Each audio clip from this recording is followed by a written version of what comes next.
All right, let's get right into it. You know that feeling, right? That confusing push and pull, where one minute it's the most intense, amazing connection, and the next, they're distant and cold? We're gonna break down exactly why that hot and cold behavior isn't some kind of deep, complicated love. It's actually a pattern of control. This right here, this quote, is the key to this whole thing. What it's really saying is that the incredible high you feel when they finally give you attention again, that's not love. That's just the feeling of your anxiety finally stopping for a moment. Just keep that idea in your back pocket as we go through this. So here's where we need to draw a line in the sand. We have to separate two very different feelings. Real chemistry, the genuine stuff, it feels stable, it's calm. But the dynamic we're talking about today, that's conditioning. It creates a feeling of addiction that feels urgent, desperate, and completely unpredictable. And that urgency, well, it's engineered. So where does this all start?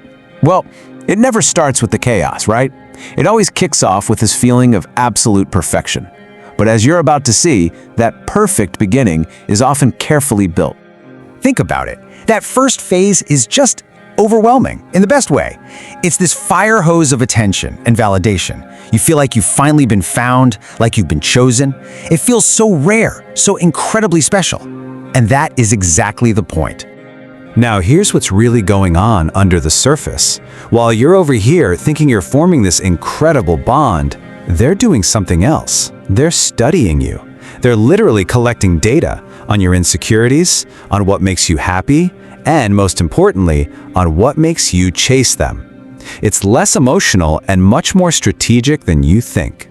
Okay, so you've had this amazing, intense beginning, and then something starts to feel a little off.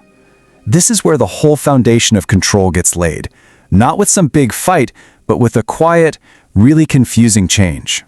And the subtlety is the key here. The attention doesn't just vanish overnight, because that would be a huge red flag, right? It just pulls back a little. The texts slow down. The energy shifts. It's just enough to make you notice, but not enough for you to be sure that something is actually wrong.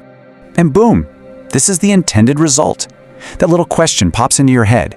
You immediately start to blame yourself for the shift. You think, I must have caused this. So what do?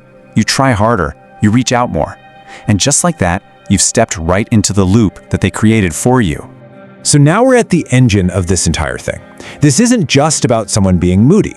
This is about your brain chemistry. It's the hard science of why unpredictability is one of the most powerful hooks in human psychology.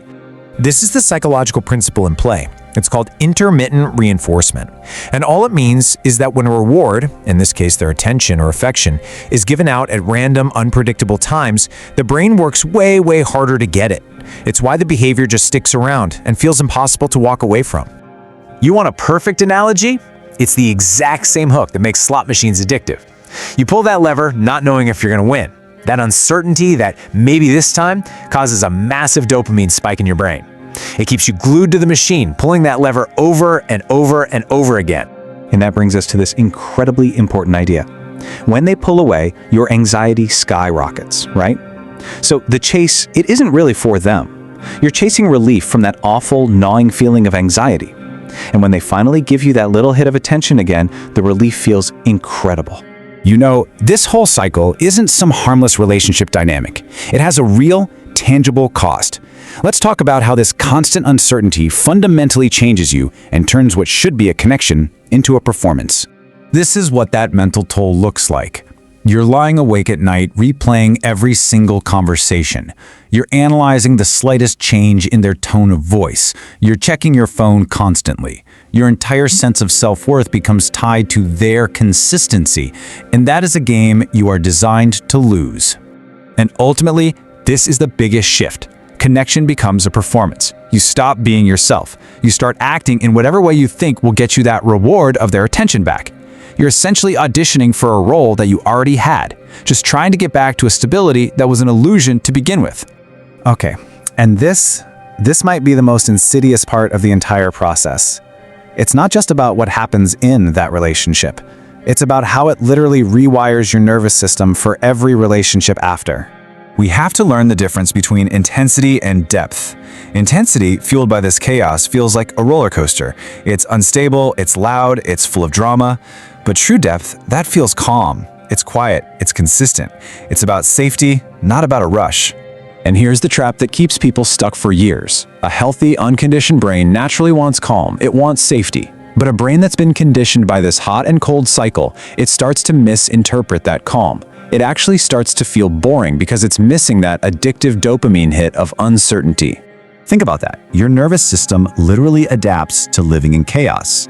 So when peace and stability finally show up in a healthy person, it feels unfamiliar. And to our brains, what's unfamiliar often feels wrong, pushing you right back to the chaos you know. Okay, so that was all pretty heavy. We've looked at the problem, we've looked at the science behind it, and we've seen the cost. So now, let's pivot. How do you actually break this spell and get your own peace back? This is the big one, isn't it? But here's the good news. You are not a victim to this conditioning forever. The pattern only has power as long as you can't see what it is. Honestly, the first and most powerful step is just awareness. Recognizing the pattern for what it is, a control tactic, a form of intermittent reinforcement, and not some sign of deep, passionate love, is what breaks the spell. Once you see the game, you stop playing. And this is how you put that awareness into action. You start asking yourself a totally different set of questions. Forget asking, do they like me? Start observing the reality of the dynamic. How does this feel in my body? Does it feel stable or uncertain? Peaceful or chaotic?